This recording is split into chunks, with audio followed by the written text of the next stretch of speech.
kalau tanaman kita keluar tuh, ada buahnya keluar, ya, ada buahnya keluar tuh, itu bisa jadi milik bersama.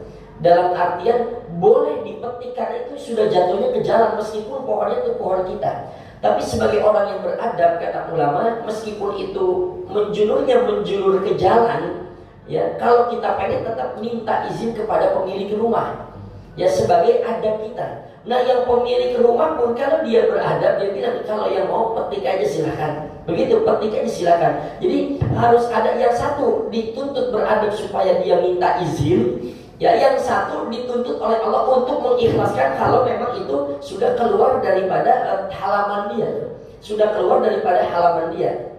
Ya. Meskipun sebagian juga mengatakan meskipun itu sudah menjulur ke jalan, tapi kan itu tanamannya milik orang gitu. Meskipun milik orang, ya, tentu yang sangat terbaik itu untuk menghilangkan. Kadang kita ragu, ini halal apa haram, ini halal apa haram. Pengen dipetik, ya, takutnya yang punya nggak mengikhlaskan.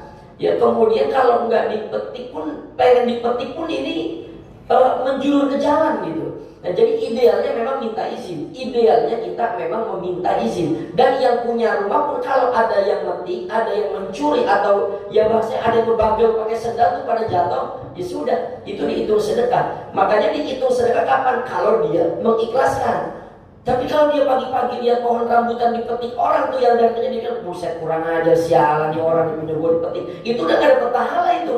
Karena udah gak ikhlas sudah. Karena sabar itu di goncangan yang pertama, kata Nabi. Sabar itu adanya dalam goncangan yang pertama. Nggak ada tuh pohon, alhamdulillah, ya udahlah, emang bukan rezekinya tuh. Emang bukan rezekinya gitu. Udah, biarin. Tapi kalau brengsek itu, kalau awal kurang ajar itu udah nggak dapat pahala, udah. Itu sudah tidak dapat pahala. Maka bisa saja Pak, tanaman-tanaman hasil sekarang kurang bagus itu karena perilaku manusia. Ya, Bapak saya bilang, Bapak lebih banyak pohon durian di Pandeglang itu durian. Kalau emang dia jatuh, ya siapa aja yang nemuin, ambil. Jatuh di pohon meskipun di pekarangan kita tuh ada yang mau bawa, ambil. Emang dia yang nemuin. Sekarang enggak, dia bilang, ya pohon durian tuh orangnya pada punya akal. Durian masih hutan diikat-ikatin. Diikat-ikatin, jadi kalau jatuh tuh gak kemana-mana. Jadi kalau jatuh itu ya tetap di pohon. Tetap di pohon tuh. Ya, tetap di pohon, ya, jadinya orang udah gak ada istilah jaga durian, dia jaga malam buat penting, udah gak ada, udah. Bisa jadi itu kehilangan berkahnya tuh di situ. Ya, bisa jadi kehilangan berkahnya tuh di situ. Ya, kalau dulu mah jatuh aja, yang mau ya ambil silahkan gitu. Loh, sekarang mau diikat-ikatin jadi jatuhnya di pohon. Jadi memang idealnya kita meminta izin. Dan itu akan dihitung sedekah ketika kita menjadi bersabar.